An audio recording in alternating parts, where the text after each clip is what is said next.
क्यों महाकाली ने किया रक्त बीज का संहार? प्रिय भक्तों, मां पार्वती जो जगत जननी है, जो तीनों लोकों के स्वामी महादेव की अर्धांगिनी है, जिनका रूप अति मनमोहक और हृदय अति कोमल है, परंतु ऐसा क्या हुआ कि अति कोमल हृदय की स्वामिनी मां पार्वती को अपना रौद्र रूप धारण करना पड़ा, जिससे उत्पत्ति हुई मृत्यु और काल की देवी मां महाकाली की, जिनके क्रोध की ज्वाला से समस्त संसार कांप उठा। परंतु वह क्या कारण था जिस कारणवश मां काली सर्वाधिक क्रोधित हो उठी?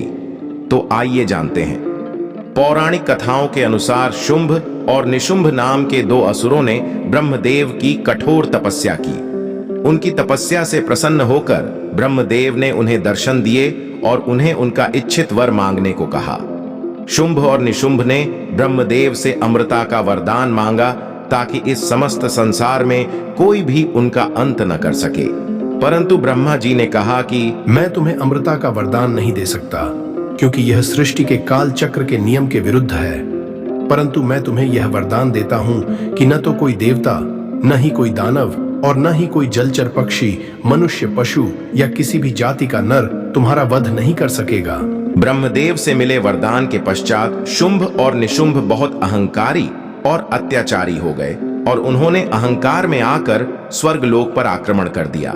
और ब्रह्मदेव से मिले वरदान स्वरूप इंद्रदेव सहित सभी देवता उन दोनों का वध करने में असमर्थ रहे। तब इंद्रदेव और सभी देवता सहायता मांगने हेतु महादेव के पास जा पहुंचे। परंतु इंद्रदेव को खोजते हुए शुंभ और निशुंभ के दो सेवक चंड और मुंड कैलाश पर्वत पर आ पहुंचे, जहां मां पार्वती भी मौजूद थी। मां पार्वती के अति सुंदर और मनमोहक रूप को देखकर चंड और मुंड स्तब्ध रह गए और उन्होंने अपने स्वामी शुंभ को जाकर मां पार्वती के संदर्भ में बताया। महाराज, कैलाश की गृह स्वामिनी तो अति सुंदर हैं। यदि आपने उन्हें नहीं पाया तो इस संसार की हर वस्तु आपके लिए व्यर्थ है। मां पार्वती के अति सुंदर रूप के संदर्भ में जानकर शुंभ अति कामुक हो उठा और उसने अपने सेवकों के जरिए मां पार्वती के पास विवाह का प्रस्ताव भेजा। मां पार्वती और सभी देवगण उसके इस दुस्साहस से अत्यधिक क्रोधित हो उठे। मैं स्वयं महाकाल अर्थात महादेव की अर्धांगिनी हूँ। क्या तुम्हें महादेव के क्रोध का तनिक भी ज्ञान नहीं? समझा देना अपने महाराज को।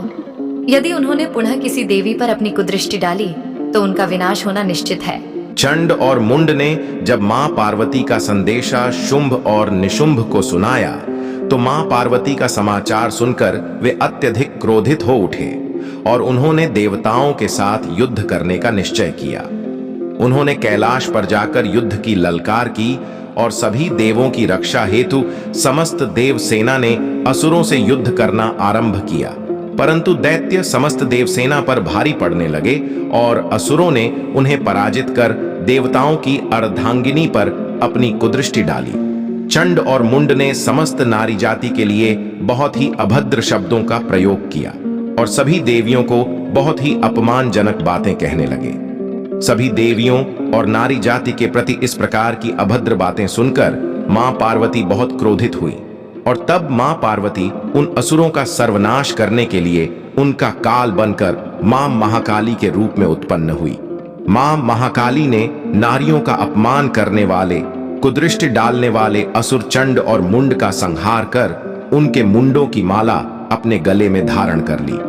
राक्षस चंड और मुंड का संहार करने वाली देवी महाकाली को आज भी संसार चामुंडा देवी के नाम से जानता है। सभी देवी देवताओं ने मां महाकाली को अपना शीश झुकाकर सादर प्रणाम किया। उस एक नारी ने चंड मुंड सहित समस्त राक्षस सेना का संहार किया है। प्रतीत होता है अब तो उसको उसका उचित स्थान दिखाना ही होगा। परंतु हम दोनों उससे युद्ध नहीं कर सकते। यदि हम उसके समक्ष युद्ध करने गए तो आशंका है कि वह हमारा भी वध कर देगी। ब्रह्मदेव द्वारा मिले वरदान के अनुसार केवल एक नारी ही है जो हमारा सर्वनाश कर सकती है। तुम एक नारी से भयभीत क्यों होते हो? एक नारी हमें कोई आघात नहीं पहुंचा सकती। हम सर्वशक्तिमान हैं और वे केवल एक नारी है। परंतु फिर भी हम स्वयं उससे युद्ध नहीं करेंगे। रक्त बीज युद्ध करेगा उस महाकाली से। जाओ और जाकर उसका सर्वनाश कर दो और दिखाओ कि यही उसका उचित स्थान है। ओह, तो तुम हो वह महाकाली जिसे अपने स्थान का तनिक भी ज्ञान नहीं। एक नारी होकर भी तुम्हारे भीतर इतना अहंकार है। भूलो मत कि तुम सिर्फ एक नारी हो और नारी अबला होती है। उसका स्थान युद्ध भूमि में नहीं बल्कि पुरुष के शयन कक्ष में होता है। मूर्ख दानव, आज तुम्हें पता चलेगा एक नारी की शक्ति का। जब मेरे हाथों तुम्हारा अंत होगा तब तुम्हें पता चलेगा कि एक नारी क्या होती है। नारी हो तो अपनी सीमा में रहो, पुरुष के चरणों की धूल हो तुम। रक्त बीज एक नारी पुरुष के चरणों की धूल नहीं, जगत जननी होती है। नारी तुम जैसों का काल है, नारी तुम्हारा सर्वनाश है। इसके पश्चात मां महाकाली और रक्त बीज के बीच भयंकर युद्ध छिड़ गया। मां काली के प्रहारों से रक्त बीज की देह से रक्त की बूंदें धरा पर गिरने लगती हैं और प्रत्येक रक्त की बूंद से रक्त बीज जैसे ही असुरों की उत्पत्ति होने लगती है। तुम कभी मेरा वध नहीं कर पाओगी। मेरा वध करने के लिए तुम्हें मेरा रक्त बहाना होगा और तुम जितना अधिक मेरा रक्त बहाओगी मेरे रूप उतने ही अधिक होते जाएंगे। साधारण तरीके से रक्त बीज का संहार करना संभव नहीं था, तो महाकाली ने रक्त बीज पर अपने प्रहार जारी रखे और हर प्रहार से रक्त बीज की देह से निकलने वाले रक्त का मां ने पान करना शुरू कर दिया। इस प्रकार उसका रक्त धरा पर नहीं गिर पाया और इस प्रकार मां महाकाली के द्वारा रक्त बीज का अंत हुआ। परंतु रक्त बीज का रक्तपान करने के कारण मां महाकाली ने उसके रक्त के रूप में उसकी नकारात्मकता का भी सेवन कर लिया था, जिस कारणवश रक्त बीज के वध के पश्चात भी मां काली का क्रोध शांत नहीं हुआ और उन्होंने स्वयं पर नियंत्रण खो दिया। उनके क्रोध की ज्वाला से समस्त संसार में तबाही मच गई। कोई भी देवता मां काली को शांत करने में सफल न हो सका और मां काली के क्रोध से इस समस्त संसार का अंत न हो जाए, तब स्वयं महादेव मां काली के क्रोध को शांत करने के लिए उनके मार्ग में आकर लेट गए।